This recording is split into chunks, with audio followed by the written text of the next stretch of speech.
Witam bardzo serdecznie na dzisiejszym spotkaniu, przedmiotem którego są oblicza nadmiernej stymulacji w spektrum autyzmu. Kilka słów na temat właśnie tego obszaru, który bardzo znacząco jest powiązany ze spektrum autyzmu, zarówno u dzieci, młodzieży, jak i osób dorosłych. Mniej lub bardziej te zachowania będą występowały i mniej lub bardziej będą zakłócały albo w jakimś stopniu wyznaczały tak naprawdę kierunek rozwoju i funkcjonowania osób w spektrum autyzmu. Zatem, moi drodzy, o czym my dzisiaj powinniśmy sobie tutaj powiedzieć? Zaczniemy przede wszystkim od tego, aby wyjaśnić sobie, czym jest stymulacja. Układ nerwowy człowieka ma takie dwie bardzo ważne jakościowe umiejętności. Jest to tak zwana wytrzymałość i pojemność. Wytrzymałość warunkuje taką odporność na bodźce bez konieczności kontaktowania się z nimi, tak? Czyli bodźce po prostu docierają przez receptory drogami nerwowymi do układu nerwowego, bez względu na to, czy ja jestem czymś jakoś bardzo intensywnie zajęta, albo właściwie niczym się nie interesuję, moja uwaga nie jest jakoś szczególnie pochłonięta, to one po prostu do mnie docierają. Pojemność z kolei, jako ta druga jakościowa umiejętność, umożliwia tak naprawdę przyjmowanie bodźców bez konieczności przerywania aktualnej aktywności. I oczywiście jest to taka zdolność do tego, że nasz układ nerwowy, nasz mózg jest w stanie te bodźce odłożyć troszeczkę na później, tak? Czyli my możemy sobie powiedzieć, że to jest taka przechowalnia tych bodźców, czy przetrzymywanie je w pewnej poczekalni. I teraz pojemny układ nerwowy do pewnego momentu przyjmuje różnorakie, różnorodne, docierające do nas bodźce, ale tylko tyle, na ile tu i teraz, w danym momencie, w danej chwili jest to możliwe i ta pojemność jest jakby do wykorzystania. Im bardziej oczywiście wytrzymały układ nerwowy, tym mniej poddaje się działaniu bodźców. To znaczy, że mniej te bodźce będą zakłócały naszą aktywność. A więc nawet jeżeli tych bodźców ze względu akurat na niesprzyjające otoczenie dociera do nas bardzo, bardzo dużo, to jeżeli nasz układ nerwowy rzeczywiście jest pojemny i daje sobie radę z przetwarzaniem tych bodźców, czy przechowywaniem ich właśnie w tej poczekalni, to my możemy zakończyć aktualną aktywność i to nie będzie zakłócało naszego funkcjonowania czy zdobywania kolejnej wiedzy. Natomiast pojawiać się może stymulacja. Stymulacja to nic innego jak pobudzenie, moi drodzy, czyli to jest takie działanie polegające na wzbogacaniu środowiska, wzmacnianiu własnych takich osiągnięć i pobudzaniu do takiej aktywności własnej. Pobudzenie to jedno, czyli ta stymulacja, ale jest też coś takiego, co nazywamy nadmierną stymulacją i wówczas ta nadmierna stymulacja odnosi się do takiego pojęcia, że mamy czegoś zbyt dużo, prawda? Czyli do naszego układu nerwowego dociera albo zbyt dużo jakiegoś pojedynczego bodźca, albo zbyt duża ilość różnych bodźców. Wtedy mózg takiej osoby zwyczajnie nie jest w stanie odpowiednio przetworzyć bardzo dużej ilości bodźców, nie potrafi ich miarodajnie zinterpretować, a tym samym nie potrafi zbudować właściwej reakcji adaptacyjnej. Bo pamiętajmy, że wszelkie bodźce, które do nas docierają drogą nerwową, one na poziomie układu nerwowego muszą być przeanalizowane, prawda? Czyli mózg musi sobie ocenić, czy ta informacja jest mi do czegoś potrzebna, czy ja z niej skorzystam, czy ona wnosi coś do mojej nauki, do mojego funkcjonowania, prawda? I na bazie swoich doświadczeń, swojej wiedzy, swoich umiejętności potrafi to ocenić i jednocześnie zbudować reakcję adaptacyjną. Ta reakcja adaptacyjna to może być odpowiedź na bodźce w postaci jakiejś myśli, zachowania, emocji, jakiejś werbalizacji i oczywiście jeżeli mózg pracuje prawidłowo, umiejętnie potrafi przeanalizować te nagromadzone bodźce, to ta reakcja adaptacyjna również będzie absolutnie właściwa. Ale jeżeli tylko na poziomie układu nerwowego zadzieje się coś nieprawidłowego, bo albo bodźce są bardzo gwałtownie odbierane, albo zdecydowanie z dużym opóźnieniem docierają, albo dociera ich zbyt dużo i bardzo szybko przeciążają układ nerwowy, to ta reakcja adaptacyjna też będzie nieprawidłowa, czyli albo nasza emocja będzie zbyt gwałtowna, albo pojawi się nieoczekiwane zachowanie niepożądane, albo jakieś myśli, które będą nas przytłaczały, więc bardzo różne reakcje, które na pewno będą nieadekwatne do działających bodźców. Ta nadmierna stymulacja będzie ostatecznie prowadziła do takiego nieprzyjemnego uczucia i przytłoczenia, i przeciążenia, a co za tym idzie, pojawią się pewne impulsy. Z jednej strony może to być ucieczka przed danym bodźcem, a z drugiej strony może pojawić się taka reakcja, która będzie, może być zinterpretowana jako walka z tymi bodźcami. I teraz, jeśli ani ucieczka, ani walka nie pomogą człowiekowi w tym, żeby zaradzić sobie jakoś z tym przeciążeniem, wówczas dochodzi do prezentacji najróżniejszych zachowań niepożądanych. Oczywiście od zwykłego płaczu, krzyku, rzucania jakimiś przedmiotami. Te zachowania naprawdę mogą być bardzo, bardzo różne. Oczywiście pamiętajcie, że nikt tak naprawdę dokładnie nie wie, dlaczego i dzieci, i młodzież autystyczna jest tak bardzo nadmiernie stymulowana przez różnego typu doświadczenia, przez różnego typu bodźce, zdecydowanie bardziej niż osoby neurotypowe, które zdecydowanie łatwiej, szybciej, bardziej precyzyjnie są w stanie zapanować nad nawet dużą ilością bodźców, które docierają do ich układu nerwowego. Z pewnością jest to pewna taka kombinacja nadreaktywności, pewnej nieefektywności na poziomie mózgu, która bardzo ściśle jest powiązana z przetwarzaniem sensorycznym, z wiedzą, którą posiada osoba i doświadczeniem, które posiada ta osoba. I znowu, moi drodzy, mamy tak naprawdę nie poglądy, tylko dwie analizy. Osoby neurotypowe, które zdecydowanie w bardziej naturalny sposób zdobywają swoją wiedzę, mają lepsze mechanizmy do radzenia sobie z pewnymi przeciążeniami, do tego, aby oceniać dane emocje, dane sytuacje, lepiej sobie radzą w tych aspektach. Zdecydowanie mają prostsze zadanie, jeśli chodzi o również interpretację bodźców, które docierają do ich układu nerwowego. Z drugiej strony mamy osoby w spektrum autyzmu, których układ nerwowy jest bardzo często mocno rozregulowany, ale też wiele dzieci, nastolatków nie posiada odpowiednich kompetencji czy narzędzi do tego, aby radzić sobie właśnie z docierającymi bodźcami, które mogą być właśnie albo zbyt intensywne, albo jest po prostu ich zbyt dużo. I taką psychologiczną konsekwencją jest neurologiczna wrażliwość, prawda? Czyli tak naprawdę nieustanny stres, gwałtowne emocje i wszechobecny, wszechogarniający lęk. I to są tak naprawdę trzy wielkie aspekty, które nieodzownie towarzyszą osobom w spektrum autyzmu. Osoby autystyczne, czy to dzieci, czy to młodzież, czy osoby dorosłe, one tak naprawdę przechodzą przez swoje życie dzień za dniem, minuta po minucie w ciągłym stanie takiego nadmiernego pobudzenia, moi drodzy. Dlatego, że na każdym kroku zaczynają analizować i zastanawiać się, czy przypadkiem za rogiem, za chwilę, za minutę, jak wyjdę z domu, nie czeka na mnie jakieś nieprzewidywalne wydarzenie, które może tak naprawdę mnie obezwładnić, które może odebrać mi narzędzia do radzenia sobie z tą nieprzewidywalną sytuacją, czy czymś, z czym do tej pory jeszcze się nie spotkałem. Ta nadmierna stymulacja w spektrum autyzmu jest niczym innym, moi drodzy, jak formą skrajnego bólu. Ja o odczuwaniu bólu, ale takiej bardzo dużej perspektywie tego bólu w spektrum autyzmu bardzo szeroko opowiadałam na webinarze, gdzie mówiłam o spektrum autyzmu i takiej literowej łamigłówce, tak? Gdzie omawiałam każdą literkę z nazwy spektrum autyzmu, odnosząc się do różnych aspektów funkcjonowania właśnie dzieci i młodzieży w spektrum autyzmu. I między innymi przy literce S opowiadałam o skrajnym bólu. Tam bardzo szczegółowo odnosiłam się do różnych aspektów właśnie postrzegania bólu przez osoby w spektrum autyzmu. Jeśli kogoś interesuje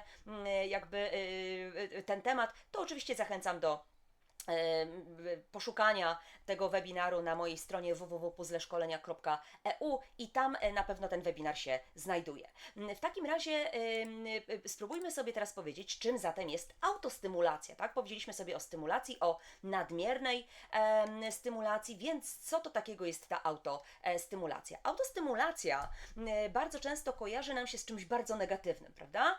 czymś, co trzeba leczyć, co trzeba zatrzymywać, co jest szkodliwe i absolutnie jest niepożądane, prawda? Tyle, że to jest mniemanie osób neurotypowych w odniesieniu do osób neuroatypowych. Natomiast w przypadku osób neuroatypowych jest to coś, co jest bardzo pożądane i co tak naprawdę niesie duży walor wsparcia dla osób w spektrum autyzmu. Ale zatrzymajmy się na chwilę, dlatego że chciałam jasno i wyraźnie powiedzieć, autostymulacja jest absolutnie czymś normatywnym, drodzy Państwo. Czyli każdy z nas mniej lub bardziej, w mniejszym lub większym stopniu korzysta z autostymulacji. Tyle, że my jako osoby neurotypowe często korzystamy z tych autostymulacji, które są odbierane przez otoczenie, przez osoby, które nam towarzyszą, jako takie akceptowalne rzeczy, prawda? Bo ani nie są jakoś strasznie intensywne, ani nie są jakoś bardzo intensywnie powtarzane, czy szkodliwe, czy rozpraszające inne osoby, a jednak występują. Bo zobaczcie, kiedy ja stoję w urzędzie na przykład komunikacyjnym, czekam na odbiór tablic rejestracyjnych, pewnie nie jeden z Was miał tę przyjemność, czekając, kiedy Pani znajdzie odpowiednie tablice albo spotka, będzie moja kolej, no to co niektórzy mogą się denerwować, złościć, ile to może trwać, prawda? W związku z tym bierze na palec kluczyki i sobie kręci tymi kluczykami na palcu. I oczywiście z punktu widzenia otoczenia jest to coś naturalnego, kompletnie nie przeszkadzającego innym osobom, a jest to forma autostymulacji. Natomiast kiedy my widzimy dziecko w spektrum autyzmu, które macha rączkami koło swoich oczu, albo przesuwa pojazdy właśnie wzdłuż czy na wysokości swoich oczu, czy kręci się w kółeczko, albo ciągle podskakuje, to zaczyna nas to bardzo irytować, prawda? Tyle, że dokładnie ta autostymulacja ma to samo znaczenie, co dla osoby neurotypowej. Tyle, że być może bardziej rzuca się nam w oczy. Ale my już patrzymy przez pryzmat nas, osób neurotypowych, bo jest to irytujące dla nas. Dlaczego? Dlatego, że w tym momencie tracimy kontrolę nad tym konkretnym dzieckiem. Dziecko jest poza naszym zasięgiem i tak naprawdę jest to dla nas frustrujące. Nie samo to, że dziecko macha rączkami, to nam przeszkadza, tylko to, że nie mamy większego wpływu na to, co teraz zrobi dziecko, albo jak ono się zachowa. I to nas złości tak naprawdę. To jest podłoże tej największej frustracji właśnie w autostymulacji, kiedy obserwujemy dzieci w spektrum autyzmu. I teraz dla dzieci autystycznych te autostymulacje są niezwykle ważne. One pełnią bardzo ważną funkcję, dlatego że one dają poczucie kontroli. Poczucie kontroli nad swoim ciałem, nad swoim życiem, nad sytuacją tu i teraz i informuje. Te autostymulacje jakby pozwalają, mówiąc brzydko, ogarnąć to środowisko, które tu i teraz znajduje się wokół dziecka. Autostymulacje dostarczają tak naprawdę zmysłom informacji zwrotnych, które mogą być albo rozproszone, albo akurat dziecko jest bardzo, bardzo rozweselone, ale także jest poza kontrolą, więc wtedy te autostymulacje się ujawniają, bo one tak naprawdę są formą samoleczenia. To jest dźwiganie się dziecka z kolan przytłoczenia. Z jednej strony dziecko prezentuje autostymulację, bo potrzebuje się wyregulować, bo potrzebuje odpocząć, bo potrzebuje zresetować układ nerwowy, potrzebuje odpocząć. Z drugiej strony, ponieważ nie potrafi inaczej okazywać swojej radości, prezentuje to przez autostymulację, żeby także wyregulować swój stopień pobudzenia, moi drodzy, pobudzenia tego emocjonalnego. Autostymulacje w spektrum autyzmu to także źródło poczucia bezpieczeństwa, czyli ucieczka przed tymi uciążliwymi, takimi niebezpiecznymi dla dziecka bodźcami, pozwalają tak naprawdę odciąć się od tego, co dla dziecka jest przykre, co dla dziecka jest bolesne i autentycznie może wywoływać ból fizyczny, od takiego przeładowania różnorakimi doznaniami sensorycznymi. Te autostymulacje to jest ni mniej, ni więcej tylko wyciszenie i uspokojenie układu nerwowego. Przez tę powtarzalność, która się pojawia, dziecko jest w stanie dźwignąć się właśnie z tych kolan przytłoczenia. Nadmierna stymulacja sensoryczna, bo powiedziałam Wam, że opowiem Wam o różnych obliczach tej stymulacji. Najczęściej my sobie ją przywołujemy właśnie w kontekście tym sensorycznym i rzeczywiście teraz się chwilkę przy tym zatrzymamy, bo ona jest tak naprawdę najbardziej oczywista. Najwięcej o niej wiemy, więc ja nie będę się jakoś szczególnie nad tym rozwodzić, ale jednocześnie to, co najważniejsze, chcę Wam przekazać. Ta nadmierna stymulacja sensoryczna wiąże się ni mniej, ni więcej, tylko z zaburzeniami przetwarzania sensorycznego. I tutaj głównie odnosi się ona do różnego typu nadwrażliwości sensorycznych, które dzieciom w spektrum towarzyszą. Pamiętajcie o tym już z 10 milionów razy o tym opowiadałam, że zaburzenia przetwarzania sensorycznego są bardzo typowe w spektrum autyzmu i dzisiaj już choćby dzięki wyznacznikom ICD-11 w kontekście nowych diagnoz wiemy, że trzeba to bardzo na poważnie brać pod kątem diagnostycznym, dlatego że wiemy, że te zaburzenia sensoryczne naprawdę bardzo mają duży wpływ na to, jak dziecko się uczy, rozwija, czy jak ewentualnie zakłócony jest ten obszar jego funkcjonowania. I teraz, co to dla nas jeszcze oznacza?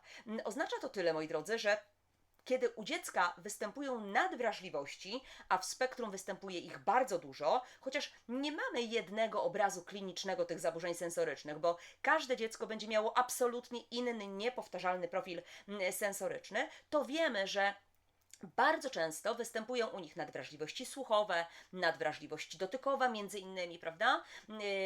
Często też mamy nadwrażliwość przedsionkową, więc różnie to u dzieci będzie wyglądało, ale te nadwrażliwości jednak występują. I teraz takie dziecko ma, moi drodzy, kłopot z tym, aby miarodajnie reagować na bodźce, które zwyczajnie sprawiają mu ból, które są dla niego nieprzyjemne i które odbiera jako bardzo zagrażające.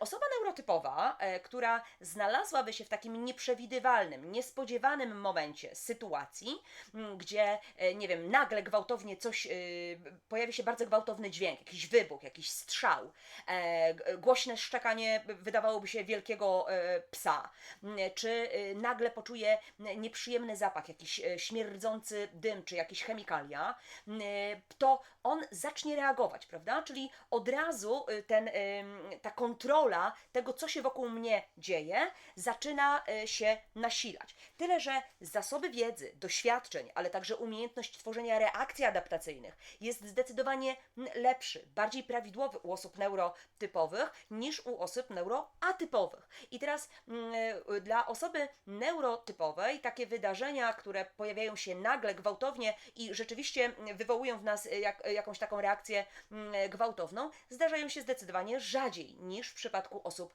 neuroatypowych. Dlatego, że dzieci, młodzież, ale także wiele osób dorosłych w spektrum autyzmu, to są osoby, które są absolutnie nieustannie, codziennie na krawędzi takich przeciążeń w świecie neurotypowym. Bo ten świat neurotypowy niekoniecznie też wspiera te osoby.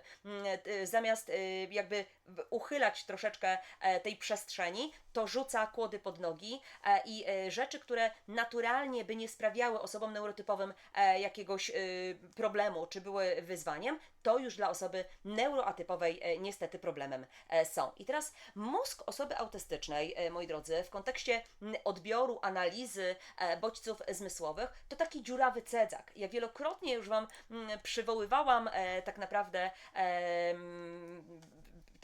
ten opis, ale powtórzę go jeszcze bardzo szybko raz. Mianowicie układ nerwowy to jest właśnie taki cedzak z takimi dziurkami, jakbyśmy odcedzali kluski, prawda? I normalnie ten cedzak ma jakieś tej jednej wielkości dziureczki, które nie pozwolą tym kluskom niejako wpaść do zlewu, prawda? Kiedy odcedzamy. I wyobraźmy sobie, że taki cedzak znajduje się teraz w układzie nerwowym.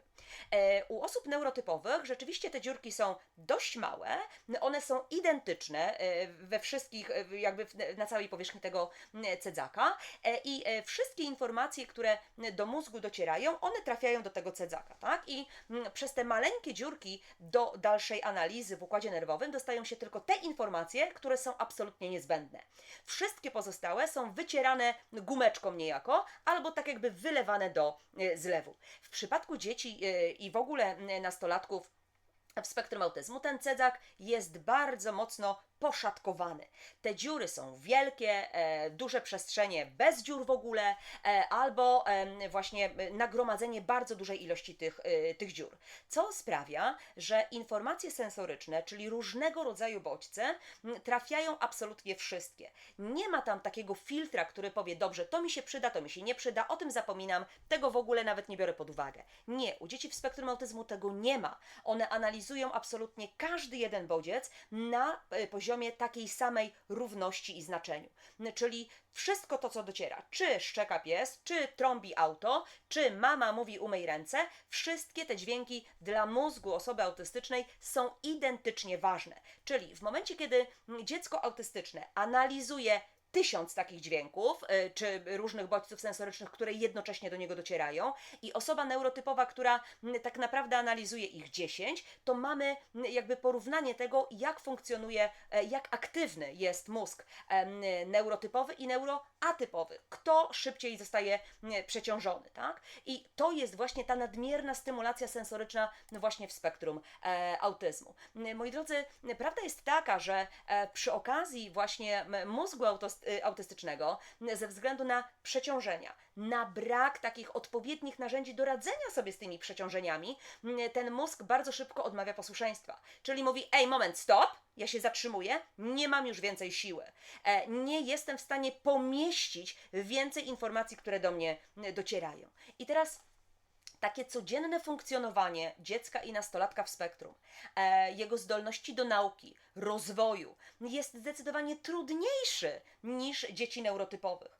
Uwierzcie mi, że nawet jeżeli widzimy dziecko, nastolatka, które jest w spektrum autyzmu, w normie intelektualnej albo powyżej normy intelektualnej, to dla nich również takie życie codzienne, również nauka, rozwój, to jest bardzo ciężki kawałek chleba, to jest bardzo duża praca, to jest bardzo duży wysiłek, zdecydowanie większy niż dzieci neurotypowych, dlatego że dzieci neurotypowe w dużej mierze na większość tych bodźców w ogóle nie reagują, czyli nawet nie pomyślą, że trzeba by coś takiego przeanalizować czy zwrócić na to uwagę, a dzieci autystyczne jednak to analizują, mimo że te informacje są do niczego im niepotrzebne, to jednak trafiają do układu nerwowego i go zaśmiecają tak naprawdę.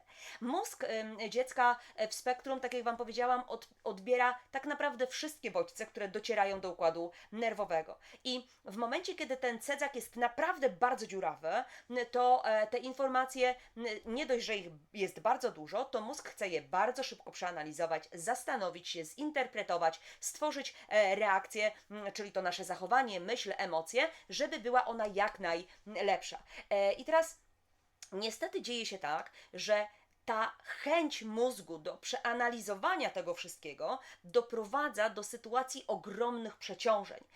Dzieci, które próbują się tak naprawdę ukryć w znanym, takim sprawdzonym lekarstwie dla siebie, czyli autostymulacjach, bardzo często mają tą autostymulację zabieraną, nie pozwala im się na tą regulację. W związku z tym zaczynają szukać innej drogi, a inna droga to droga, która mnie albo wyklucza, czyli ja się zamykam, albo uciekam, albo prezentuję zachowania niepożądane. Dziecko próbuje uciec od sytuacji, która go boli, a boli go właśnie bodziec sensoryczny, a właściwie bodźce, które bardzo intensywnie do tego układu nerwowego po prostu docierają. I ostatecznie przy przeciążeniach układu nerwowego, właśnie pod kątem sensorycznym tak naprawdę, moi drodzy, dzieje się taka sytuacja, że układ nerwowy, mózg mówi moment, stop. Zamyka wszystkie obszary korowe, czyli te, które odpowiadają za posiadaną wiedzę, doświadczenie, narzędzia i kompetencje, które dany człowiek posiada. On zamyka na kłódki wszystkie te obszary, chowa klucz do głębokiej kieszeni albo do skrzynki i wyrzuca do rzeki i mówi: ja nie funkcjonuję, teraz odpoczywam, bo mam dość. I teraz co się dzieje? Dzieje się to, że układ nerwowy się załamał, przeciążył się, upadł, rozsypał się jak domek z kart. A więc dziecko prezentuje meltdown, prezentuje shutdown, zaczyna walczyć z otoczeniem, zaczyna uciekać, pojawia się reakcja zamrożenia. Ale nie tylko, dlatego że jeżeli to nie przynosi ulgi dziecku, to nagle pojawiają się napady złości, pojawia się agresja i pojawia się autoagresja jako forma samoleczenia, jako chęć poradzenia sobie z przytłoczeniem. Dlaczego? Dlatego, że w momencie, kiedy nie ma dostępu do zasobów skory mózgowej, czyli tej części świadomości, mojej wiedzy, moich doświadczeń, to znaczy, że ja tracę kontrolę nad sobą, nad emocjami, nad zachowaniami, ale także nad reakcjami, które powinienem prezentować adekwatnie do sytuacji. Wtedy te moje emocje, te moje zachowania, moje reakcje są kompletnie nieadekwatne. One są najczęściej bardzo gwałtowne i co najważniejsze, nie do zatrzymania, dopóki układ nerwowy nie dźwignie się z przytłoczenia. To jest nie do zatrzymania. I teraz wtedy również dochodzi do takiej sytuacji, że nasze dziecko, nasz nastolatek ma ogromne problemy ze skupieniem, ma ogromne problemy z uwagą. Do tego, moi drodzy, ocenia się, że w momencie, kiedy działa na dziecko bardzo taki silna aktywność kortyzolu i adrenaliny, która właśnie pojawia się w trakcie takich zachowań agresywnych czy autoagresywnych, to takie dziecko traci o 30% swoje zdolności, swoje kompetencje. To sobie wyobraźcie, jeżeli dziecko ma większe problemy, czy w komunikacji, czy w takim ogólnym funkcjonowaniu, to w tym momencie jeszcze o 30% spadają te kompetencje u niego. Przy okazji tego nadmiernego przeciążenia sensorycznego, tej nadmiernej stymulacji sensorycznej, u wielu dzieci zmienia się kolor skóry. One albo zaczynają się robić bledsze, albo bardzo czerwone, tak jakby miały gorączkę wręcz. I właśnie z tym powiązana jest też temperatura, która bardzo często wzrasta. Tak jakby dziecko było w takim stanie podgorączkowym. Właśnie wtedy jakby można ocenić, że coś się dzieje z układem nerwowym. I teraz pamiętajcie, każde dziecko będzie prezentowało zupełnie inne te objawy somatyczno-fizyczne, które będą mówiły: mam dość, jestem zmęczony, ja nie funkcjonuję, do mnie nie dociera to, że ty mnie wołasz, że ty chcesz, żebym ja coś zrobił, żebym ja zareagował na jakieś twoje polecenie. To nie ma, tu nie ma przestrzeni na to, żeby dziecko jakkolwiek reagowało, bo ono nawet może nie dostrzegać tego, że do dziecka po prostu mówicie. Kolejny obszar nadmiernej stymulacji to stymulacja emocjonalna, o której bardzo często zapominamy, moi drodzy, a jednak ona występuje. Dzieci autystyczne często mają kłopot, taką trudność z określeniem tego, co czują. I teraz nie mylcie tego z tym, że one odczuwają albo nie odczuwają emocji, bo powtarzam znowu, po raz milionowy, dzieci i młodzież autystyczna, tak jak i osoby dorosłe w spektrum autyzmu, one absolutnie odczuwają emocje i mają swoje uczucia. Tyle, że ze względu na różne swoje trudności mogą je bardzo często gwałtownie bardzo okazywać. Nie ma czegoś takiego jak złe emocje, nie ma czegoś takiego jak negatywne emocje, moi drodzy. Wszystkie emocje są prawidłowe. Do każdej z emocji mamy prawo. Tyle, że problemem w spektrum autyzmu jest to, że dzieci, które nie mają właściwych narzędzi do radzenia sobie z tymi stymulacjami emocjonalnymi, prezentują niewłaściwe zachowania, które są taką odpowiedzią na emocję, która im towarzyszy. Nie sama emocja jest problemem. Problemem jest to, że dziecko jest nienauczone radzenia sobie z nią, a tym samym nie potrafi umiejętnie zaprezentować danego zachowania, które pomoże mu właśnie poradzić sobie z daną trudną dla siebie sytuacją. To, o czym teraz mówię, jest powiązane z tym, że mózg osób w spektrum autyzmu wykazuje tak naprawdę zmniejszoną łączność dalekiego zasięgu. W szczególności oczywiście tutaj musimy przypomnieć sobie układ limbiczny, gdzie powstają emocje, i kora przedczołowa, gdzie jakby następuje uświadomienie sobie tych emocji. Dzieci w spektrum, one często mają ogromny chaos w swojej głowie i trudno im tak naprawdę werbalizować własne emocje. Wiele dzieci i wielu nastolatków doświadcza, moi drodzy, tak zwanego wchłaniania emocji z taką niesamowitą siłą i szybkością. To znaczy, że do nich dociera bardzo duża, gwałtowna emocja, albo wiele różnych gwałtownych emocji, bardzo silnie, bardzo niespodziewanie i z ogromnym natężeniem. Te fale uczuć, które docierają nieoczekiwanie do takiego młodego człowieka, który ma jeszcze bardzo niedojrzały układ nerwowy, często są niewystarczająco zidentyfikowane. Ze względu na to, że te słabe połączenia, przekazy informacji z półkul do półkul, z półkuli do półkuli, z jednego obszaru mózgu do drugiego, a co za tym idzie, z ciała do takiego postrzegania poznawczego. Moi drodzy, Ja też to wielokrotnie już tłumaczyłam i jakby wyjaśniałam, na czym to polega. Chodzi o to, że cała masa dzieci w spektrum autyzmu ma duże kłopoty na przykład ze schematem ciała, prawda? Czyli oprócz tego, że wiedzą, że mają rączkę, że mają ucho, oko, nos, to już trudno jest im powiedzieć, że mają czoło, że mają brzuch, że mają serce, dziąsła i tak dalej, prawda? I teraz, jeżeli takie dziecko ma trudność z ocenieniem tego, że to jest brzuch albo żołądek, to jednocześnie ma dużą trudność z opisaniem tego, że na przykład w żołądku czy w brzuchu go łaskocze, albo ściska, albo boli. I to z kolei łączy się z emocją, bo jak dzieje mi się coś na poziomie brzucha, to wcale nie oznacza to, że jestem głodny. Albo przynajmniej nie zawsze to oznacza. Może to oznaczać tyle, że na przykład się czegoś boję, albo może się oznaczać tyle, że wow, ale to jest fajne, to jest zarąbiste. I to też może być ta fajna, taka przyjemne uczucie, prawda? Ale jeżeli nasze dziecko nie rozróżnia albo nie umie określić, że ma brzuch, nie umie określić tego, że w tym brzuszku, w okolicach tego brzuszka coś się dzieje, to jednocześnie nie ma powiązania tego z uczuciem. W związku z tym gromadzi się mnóstwo tych informacji, z którymi dziecko sobie nie radzi, bo ich nie rozumie, bo ich nie potrafi powiązać somatycznie i jakby z tym przetwarzaniem takim poznawczym, tak? Więc tutaj o tym trzeba pamiętać. I potem co nam się nagle dzieje? Pojawiają się wybuchy gniewu, pojawiają się napady płaczu, krzyku, cała masa najróżniejszych zachowań niepożądanych, które co najważniejsze pojawiają się gwałtownie i zazwyczaj nieprzewidywalnie. Wtedy jakby rozkładamy ręce i jakby nie wiemy, matko, co się stało, prawda?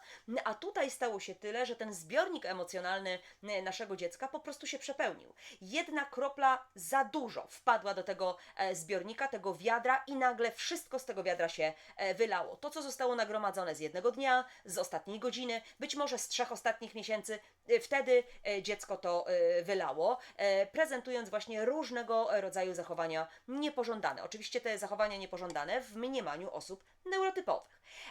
I dlaczego tak się dzieje? No częściowo dlatego, że dzieci w spektrum nie mają tego łatwego dostępu do emocji swoich, ale także innych osób. Mają trudność z odczytywaniem zamiarów drugiego człowieka, odczytywaniu swoich odczuć, a co za tym idzie, mają kłopot z takim dostosowaniem regulacji, prawda, tych swoich emocji do danej sytuacji, co oczywiście będzie przekładało się na dalsze funkcjonowanie. I teraz taki emocjonalny system operacyjny bywa przestymulowany dowolną liczbą codziennych zdarzeń. Absolutnie nie jesteśmy w stanie do końca ustalić kiedy, ile i dlaczego, dlatego że to wszystko zależy tak naprawdę od zasobów, jakimi tu i teraz, dzisiaj, w tym momencie funkcjonuje dziecko. Nie dość, że te zasoby mogą być inne każdego dnia, to one mogą być inne w ciągu jednego dnia, bo na przykład dzień był zdecydowanie bardziej intensywny, no bo dziecko dzisiaj miało więcej wizyt na przykład terapeutycznych, albo oprócz tego, że było w placówce edukacyjnej, to miało terapię i jeszcze wizytę u lekarza, że na przykład w szkole się coś zadziało, bo ktoś przewiesił jego kurteczkę na inny wieszak, albo ktoś dotknął jego piórnika, czy kopnął jego plecak. Więc czy doszło do jakichś nieprawidłowych reakcji między rówieśnikami, albo ktoś przestawił ulubione krzesełko, czy w domu na przykład mama nie dała ulubionego kubeczka. Więc absolutnie to mogą być bardzo, bardzo różne sytuacje, bardzo różne jakby zdarzenia, które wpłyną na to, że ten emocjonalny system operacyjny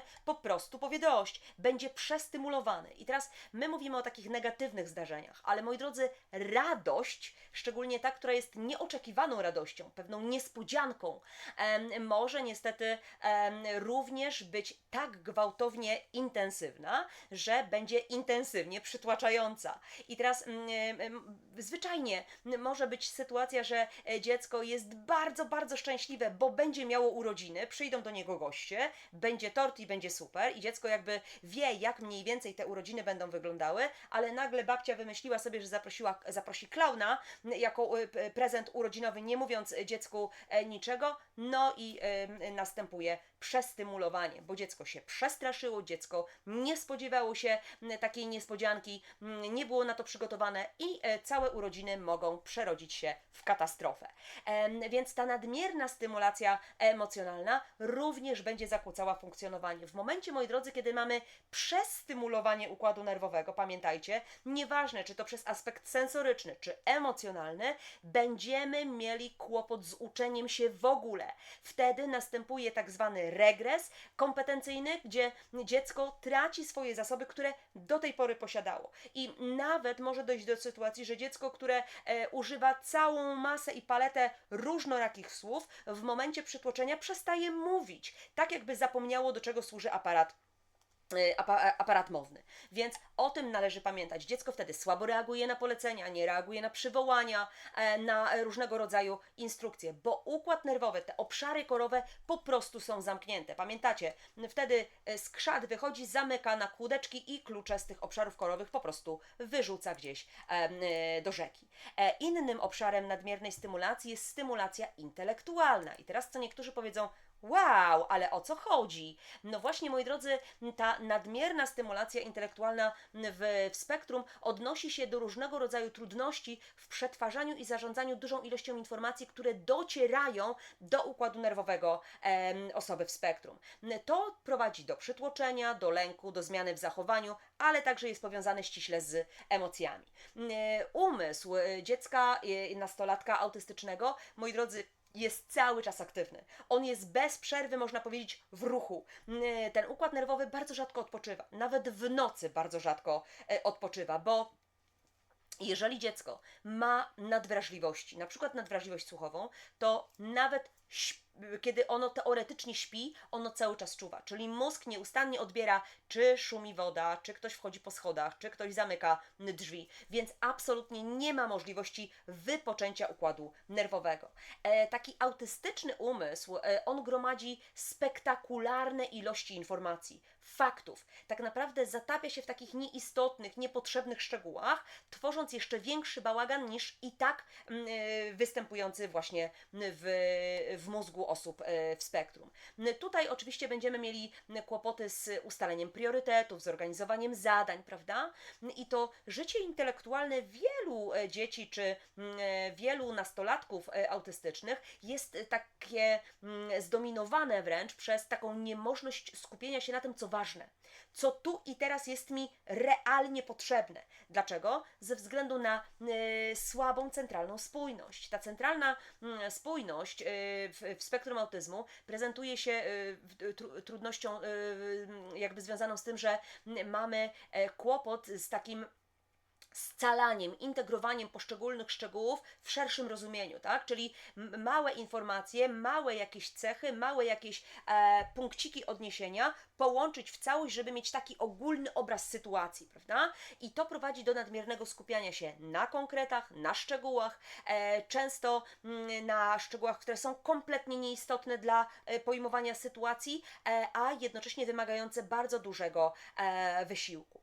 Kolejna rzecz w tym obszarze, moi drodzy, przestymulowania intelektualnego dotyczy tego, że właściwie większość osób w spektrum autyzmu ma bardzo słabe funkcje wykonawcze, czyli kłopot z planowaniem, z organizowaniem zadań, a to z kolei prowadzi do takiego przytłoczenia ogromną ilością informacji, bo doskonale wiemy, że nawet jeżeli dziecko w spektrum autyzmu wie, która jest godzina i powie, jest za 29 na przykład i okej, umie odczytać tę godzinę, to jest już mu trudno zaplanować, że muszę wstać o tej, zjeść śniadanie, spakować plecak, umyć zęby, zdążyć na przystanek autobusowy, żeby nie spóźnić się do szkoły, bo autobus mam o tej i o tej. To jest właśnie funkcja wykonawcza.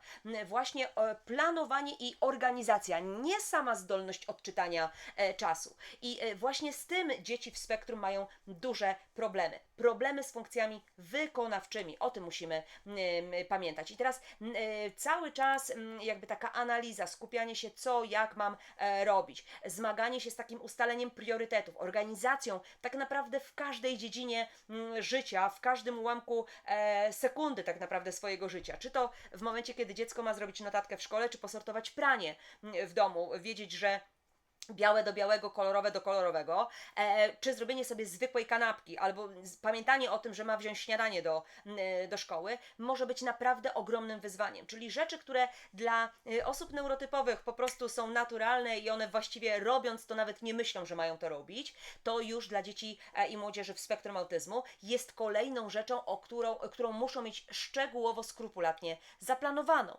Dzieci w spektrum, one muszą nieustannie filtrować, klasyfikować masę informacji, potrzebne, niepotrzebne, co po kolei, dlaczego, czy mi się to przyda, a jak mam to zrobić, mimo że mają bardzo wadliwy, nieszczelny cedzak, to sito, tak, które jest wyczerpujące i prowadzi do nadmiernej stymulacji, bo zadań jest zbyt dużo, nad którymi trzeba się bardzo intensywnie zastanawiać. U dzieci neurotypowych tego nie ma, bo większość rzeczy one wykonują na pstryknięcie palca, nie zastanawiając się nad nimi, prawda? Natomiast dziecko w spektrum, które ma zrobić sobie kanapkę, ono musi nieustannie sobie w główce powtarzać: aha, mam wyjąć chleb, mam posmarować chleb masłem, teraz muszę wyjąć z lodówki sobie ser albo kiełbaskę, położyć na kanapkę, trzeba zamknąć lodówkę. Tego typu rzeczy dziecko musi cały czas myśleć, powtarzać sobie, żeby móc przejść przez ten łańcuch właśnie zaplanowania i zorganizowania sobie zrobienia śniadania. I moi drodzy, ciekawostką przy tej nadmiernej stymulacji intelektualnej jest to, że wiele dzieci, które ma intensywne zainteresowania, czyli te swoje fascynacje różnorakie, czy to tematyczne, czy to związane z pewną fascynacją jakimiś przedmiotami. Oczywiście najczęściej jest to bardzo wąski obszar, prawda, tych zainteresowań. To są takie nieświadome próby uregulowania intelektualnego, moi drodzy.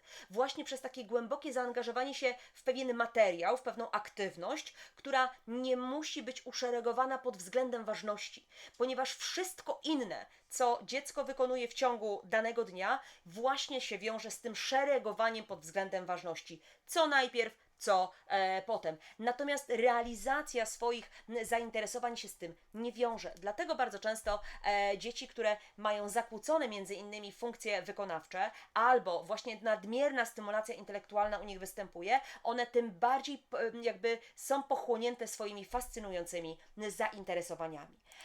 Kolejna kwestia to nadmierna stymulacja społeczna.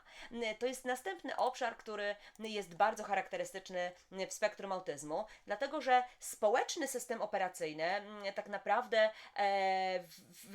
w takim pojęciu na co dzień jakby wiąże się z połączeniem i obszaru intelektualnego, i emocjonalnego, i sensorycznego systemu operacyjnego. Bo żeby móc wchodzić w interakcję z drugim człowiekiem, mój intelekt, emocje i sensoryka muszą działać sprawnie. Ja muszę z tego korzystać, by móc przebywać w towarzystwie drugiego człowieka. Te interakcje społeczne, pamiętajcie o tym, że są zazwyczaj zakłócone. One muszą być zakłócone w jakimś stopniu, żeby dziecko w ogóle miało diagnozę spektrum autyzmu, bo to jest jeden z obszarów diady, który musi być potwierdzony, żeby dziecko w ogóle taką diagnozę mogło otrzymać. Dlatego te interakcje społeczne, one obfitują w bardzo wiele informacji, które nie dość, że są często takie abstrakcyjne dla osób neuroatypowych, to docierają bardzo szybko i co najważniejsze, one się strasznie szybko zmieniają. I teraz mamy w tych reakcjach, interakcjach społecznych mnóstwo interakcji werbalnych, prawda? Czyli komunikatów, które trafiają do człowieka, bo ktoś mnie o coś pyta, ktoś coś mi przekazuje, ktoś mnie o czymś informuje i tak dalej, i tak dalej. Więc to jest ten system operacyjny, intelektualny, z którego ja muszę korzystać, żeby wiedzieć, o co tej drugiej osobie chodzi.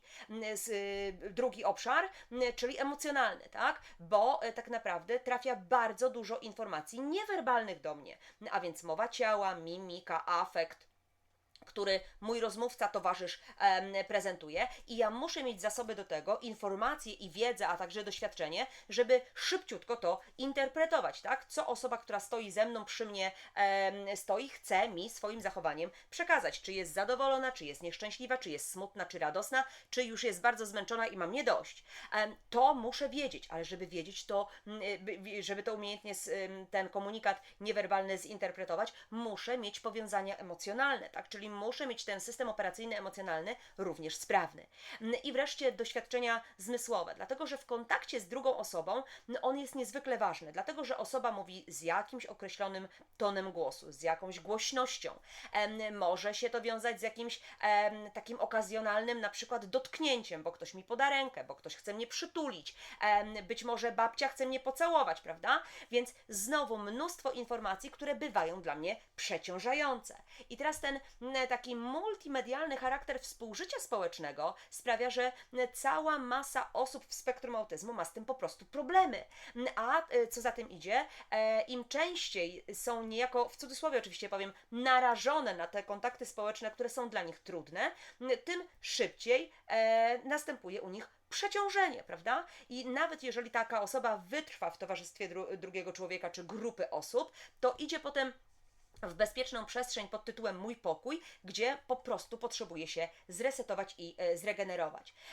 Prawda jest taka, że w takim kontakcie interpersonalnym, choćby dwie osoby, czyli ja i druga osoba, jest bardzo dużo do przetworzenia naraz, prawda? Bo oprócz tego, że muszę zinterpretować te sygnały niewerbalne, czyli emocjonalne mojego rozmówcy, komunikat, który do mnie wysyła, to także ten aspekt sensoryczny, bo być może jego ubrania są płukane w płynie do płukania, który jest strasznie intensywny i jakby bardzo negatywnie wpływa na moje przetwarzanie węchowe, tak? Więc bardzo dużo się dzieje, zbyt szybko i jednocześnie gwałtownie wszyscy chcą, żebym jeszcze dodatkowo społecznie reagował na wszystko. Więc dodatkowo do tych czynników, które powiedziałam, jeszcze dorzucane są niepisane reguły, prawda? Które nie dość, że mamy różne przestrzenie społeczne, szkoła, rodzina, przestrzeń taka publiczna, środki transportu i tak dalej, czyli ludzie znani, nieznani.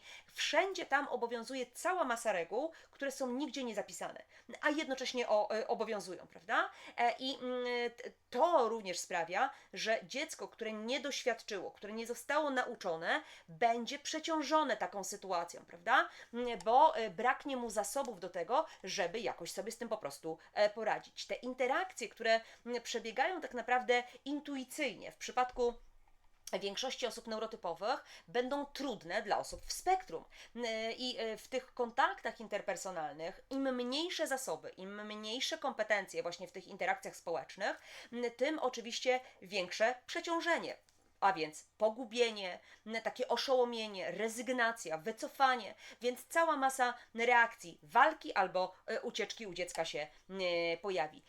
Dlatego, moi drodzy, nie wolno też nam się dziwić, że zdarzają się sytuacje, w których dziecko albo nastolatek właśnie w tych sytuacjach społecznych powie jakieś niestosowne rzeczy, tak? Albo wyda nam się, że jest niegrzeczne w stosunku do drugiej osoby. Natomiast prawda jest taka, że to dla nas niegrzeczne zachowanie bardzo często to jest taki komunikat: proszę zwolnij, tak? Zaczekaj na mnie, nie nadążam. Albo już jestem bardzo zmęczony. I znowu, my traktujemy to przez pryzmat własnego oceniania, czyli jak osoba neurotypowa by się tak zachowała, no to rzeczywiście ona świadomie mówi: ale mnie wkurzasz, nie chcę z tobą przebywać. Natomiast w przypadku osoby w spektrum to tak nie działa, dlatego że na te trudności gromadzi się cała masa absolutnie innych czynników i innych rzeczy. A więc powiedzieliśmy sobie, moi drodzy, o 3 obszarach nadmiernej stymulacji. Stymulacji sensorycznej, emocjonalnej, intelektualnej i społecznej. Te nadmierne stymulacje, tak jak Wam powiedziałam, towarzyszą absolutnie każdego dnia dzieciom i młodzieży w spektrum autyzmu, z którą muszą sobie radzić i tej nadmiernej stymulacji jest naprawdę bardzo dużo.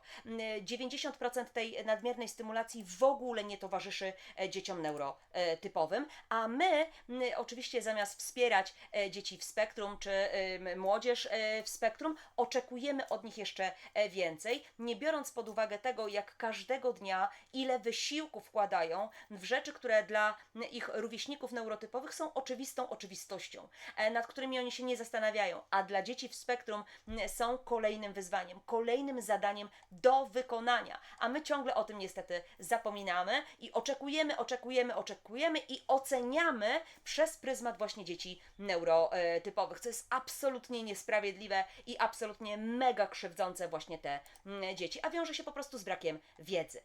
Radzenie sobie z nadmierną stymulacją i znowu powiem tak, nie ma, moi drodzy, jednej odpowiedzi na pytanie, jak sobie z tym radzić, jak pomóc dziecku w tej nadmiernej stymulacji. Nie ma niezawodnego leczenia, nie ma lekarstwa, syropku, który podamy na nadmierną stymulację i dziecko dźwignie się z kolan przytłoczenia albo do tych przytłoczeń po prostu nie będzie dochodziło. Tak naprawdę jest kilka takich słów kluczy, które my powinniśmy pamiętać i trzymać się ich jako właśnie wyznaczniki tego, żeby obniżać te przeciążenia i nadmierne stymulacje. Przede wszystkim uproszczenie. Uproszczenie, które wiąże się, moi drodzy, z tym, żeby jakby doprowadzić do minimum, tak, różnorakie stymulacje, gdzie dzieci i młodzież autystyczna, wiedząc już dzisiaj, że na każdym kroku jest przestymulowana z różnych stron i przez różne bodźce, powinniśmy dążyć do tego, aby jak najbardziej obniżyć poziom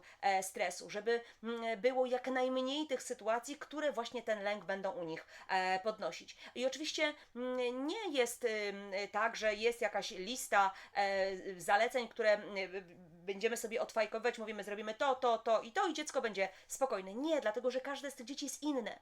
Im lepiej znasz swoje dziecko, im lepiej rozszyfrowujesz, który moment, kiedy dziecko jest spokojne, co sprawia mu przyjemność, co pomaga mu się dźwignąć z kolan przytłoczenia, to właśnie dążysz do tych uproszczeń, czyli ograniczasz bodźce, które będą wywoływały te sytuacje stresowe, jednocześnie wspierając rozwój i dając kompetencje, zwiększając kompetencje dziecka do radzenia sobie z różnymi sytuacjami niespodziewanymi, przeciążeniami emocjonalnymi czy sensorycznymi. I proszę pamiętajcie o tym, że tak naprawdę mnie osobiście, i to jest moje subiektywne odczucie, jakby trudno jest znaleźć mi powód i jakby taką argument do tego, że my zawsze i bezwzględnie musimy dziecko w spektrum autyzmu oswajać, tak? A bo rówieśnicy chodzą do wesołego miasteczka, to moje dziecko też do wesołego miasteczka powinno jechać. Jak jest szkolna dyskoteka, to wszyscy idą, więc moje dziecko też musi na tę dyskotekę iść. Albo nie, puszczają w kinie jakąś nowość, bajkę, więc my też musimy na tę bajkę do kina iść. Moi drodzy, ja osobiście nie znajduję argumentu, który mówi, że na pewno musisz. Natomiast znowu, jeżeli dziecko posiada na tyle kompetencji, że poradzi sobie właśnie w tych konkretnych sytuacjach, to dlaczego nie? Jednocześnie możemy użyć też różnego typu wsparcia, prawda? Czyli możemy iść do kina wtedy, kiedy jest lekko tylko zgaszone światło, a nie całkowicie, kiedy ten dźwięk jest cichszy troszeczkę, bo teraz są takie możliwości. Dzieci w spektrum naprawdę, moi drodzy, nie muszą być porównywane we wszystkich obszarach z dziećmi neurotypowymi. One naprawdę nie muszą robić tego wszystkiego, co osoby neurotypowe. Dlatego, że dzieciaki, młodzież neurotypowa poszukuje większej stymulacji, ponieważ tak naprawdę na co dzień ich pobudzenie jest zdecydowanie niższe niż osób w spektrum autyzmu. W związku z tym my dążymy do tego, aby ograniczyć nadmierną aktywność dzieci w spektrum, żeby jak najlepiej utrzymywać porządek w ich życiu. I tu nie chodzi o to, żeby skarpetki były włożone do szuflady, tylko ogólnie pojęty codzienność, dzień, w którym dziecko się znajduje. Pewna powtarzalność, pewna rutyna, harmonogramy dnia, łańcuchy aktywności, samoopieka, lista obowiązków. To wszystko powoduje, że życie dziecka jest prostsze, jest przewidywalne. Ta forma przechodzenia z aktywności do aktywności jest po prostu uproszczona. Kolejnym bardzo ważnym czynnikiem jest planowanie i przewidywanie, prawda? Czyli ograniczamy do minimum nieprzewidywalności, niespodzianki, spontaniczność i zmienność reakcji. I teraz znowu, ogólnie pojęte, czy to w reakcji na zachowanie dziecka, czy w plany związane, gdzie pójdziemy, prawda? Jeżeli wiem, że następuje jakaś zmiana w naszej rutynie, to najszybciej jak się da o tym informuje dziecko, żeby je przygotować na pewną zmianę. Planujemy z wyprzedzeniem pewne wydarzenia, czyli w takich skrajnych przypadkach, moi drodzy, jeżeli załóżmy, dziecko nigdy nie leciało samolotem, a wy planujecie lecieć na wakacje samolotem, to nie oczekujcie, że bez przygotowania dziecko wsiądzie do samolotu i będzie najszczęśliwsze na świecie, bo jeżeli ma nadwrażliwość słuchową, to ono będzie miało kłopot z tym, żeby do tego samolotu wejść, a jeszcze przy starcie i przy lądowaniu będzie to dla niego koszmar. Więc i uprzykrzy życie wam i wszystkim dookoła. Dlatego małymi kroczkami, tak? Przez to takie oswajanie i planowanie, przygotowywanie dziecka do tego, gdzie mogę pojechać niedaleko lotniska, z daleka, w samochodzie, poobserwować, jak to wygląda. I oczywiście dla każdego dziecka będzie to inny plan, ale to jest taka forma, moi drodzy, odwrażliwiania, czyli tak naprawdę destymulacji danego dziecka. Na to oczywiście trzeba przeznaczyć pewien czas przed wydarzeniem, ale też często po wydarzeniu, żeby dziecko, które w jakimś stopniu zostało nadmiernie pobudzone, przestymulowane, mogło dźwignąć się z kolan przytłoczenie. Oczywiście czas takiej rekonwalescencji dla układu nerwowego będzie naprawdę bardzo różny dla każdego z dzieci. Również te sytuacje czy wydarzenia stresujące też będą różne dla każdego dziecka. Wydarzenia nieprzyjemne, ale konieczne, niestety będą się musiały zadziać, jak na przykład wizyta u dentysty, czy leczenie kanałowe, prawda? Czy znowu taki czynnik przyjemności, urodziny kolegi i ten nieszczęsny klaun, o którym wam wcześniej wspominałam. Do takich rzeczy dziecko, które może mieć kłopot, powinno być po prostu przygotowywane. Wtedy to przestymulowanie jest szansa, że po prostu będzie mniejsze. Kolejna kwestia to oczywiście nasza uważność, moi drodzy. A więc im lepiej znasz dziecko, im jakby rozpoznajesz jego stan pobudzenia w momencie, kiedy jest wyższy albo opada, stosując jakby wasze reakcje, wasz afekt, wasz stopień komunikowania się z dzieckiem w tym momencie jest bardzo istotny, bo jeżeli dziecko jest bardzo mocno pobudzone, bardzo mocno rozregulowane, to wy swoimi gwałtownymi reakcjami tylko to zwiększacie. Czyli jeżeli dziecko mamy bardzo pobudzone, to my stajemy się bardzo spokojni, zwalniamy naszą mowę, mówimy ciszej, mówimy krótkie słowa, krótkie polecenia, bo pamiętajcie, że w momencie, kiedy uaktywnia się, przypominam raz jeszcze, kortyzol i adrenalina, to dziecko traci o 30% swoje kompetencje, więc może nie rozumieć nawet tego, co normalnie rozumie. I tutaj trzeba mieć to jak najbardziej na uwadze, żeby, moi drodzy, zwalniać, a więc dzielić polecenia na małe kroczki, tak? Czyli zmniejszyć to intelektualne przestymulowanie, a więc kroczek po kroczku, żeby dać więcej przestrzeni na reakcję. Tu zmniejszamy wtedy przeciążenie sensoryczne. I można dziecko też w sposób fizyczny wspierać, prawda? Wychodząc, jeżeli dziecko jest nadwrażliwe na światło, dawać okulary słoneczne, czapeczkę z daszkiem, słuchawki wygłuszające, jeżeli dziecko ma nadwrażliwość słuchową. Być może pewne fidżety, które dziecku pomagają w aspekcie małej motoryki i to je uspokaja. Do każdego dziecka będzie inna strategia, bo każde dziecko jest po prostu inne. No, oczywiście nie bez znaczenia jest forma odżywiania, czyli jakie substancje odżywcze do dziecka trafiają, jak wygląda aktywność fizyczna, czy dziecko ma wystarczająco dużo odpoczynku na to, żeby ten mózg się zregenerował, żeby wrócił do dobrej kondycji. I na koniec, moi drodzy, nie zapominajmy o cierpliwości, dlatego że nowość świata jest częścią tego, co sprawia, że życie jest po prostu nadmiernie przestymulowane dla osób w spektrum. Te nowości świata dzieją się nieustająco w życiu osób w spektrum, ale bardzo ważne jest to, żebyście zapamiętali, że im starsze dziecko, im lepiej wspierane, im lepiej pozyskuje pewne narzędzia do radzenia sobie z różnymi aspektami, czy właśnie tą sensoryką, czy poziomem intelektualnym, tą stymulacją intelektualną, emocjonalną, czy społeczną. I tu zawsze chodzi o ten zasób wiedzy i doświadczeń, prawda? Czyli tutaj ten kontekst takiego wsparcia terapeutycznego tak naprawdę sprawia, że wzrasta tolerancja tych dzieci, a więc większa tolerancja, a więc bodźce mniej zaczynają dysregulować stymulować funkcjonowanie naszego dziecka, bo osoby w spektrum autyzmu, one przechodzą tak naprawdę od przetrwania do rozkwitu, czyli życiowe niespodzianki, jakieś nowe sytuacje, jakieś wydarzenia nieprzewidywalne akurat sprawiają, że ludzie, którzy otrzymują odpowiednie wsparcie, które jest spersonalizowane pod ich potrzeby tak naprawdę, oni są w stanie odkrywać nowe sposoby na tak naprawdę powiedzmy sobie ściszenie głośności świata, tak? Czyli tego chaosu, który do tego człowieka dociera, są w stanie nad nim zapanować. I nawet jeżeli do końca nawet nie rozumieją danej sytuacji, bo dzieje się zbyt gwałtownie, to wykorzystując zasoby, którymi dysponuje na bazie swoich innych doświadczeń, są w stanie z tym sobie poradzić, czyli po prostu odnaleźć się w tej przestrzeni bardzo chaotycznego świata. To tyle, co dla Was przygotowałam w kontekście nadmiernej stymulacji. Mam nadzieję, że troszeczkę ten temat Wam się rozjaśnił i rzeczywiście rozumiecie, że dzieci, młodzież, ale też wiele osób dorosłych w spektrum autyzmu tak naprawdę nieustająco jest przestymulowywana przez nas, osoby neurotypowe, które nie do końca też rozumieją, jak osoby w spektrum funkcjonują i dokładając kolejną kropelkę właśnie do tego wiadra przytłoczenia. Także bądźmy większymi obserwatorami, lepiej się wsłuchujmy, dzięki temu życie osób w spektrum autyzmu będzie po prostu łatwiejsze. Dziękuję Wam za uwagę, dziękuję Wam za obecność i oczywiście zapraszam na kolejne spotkanie z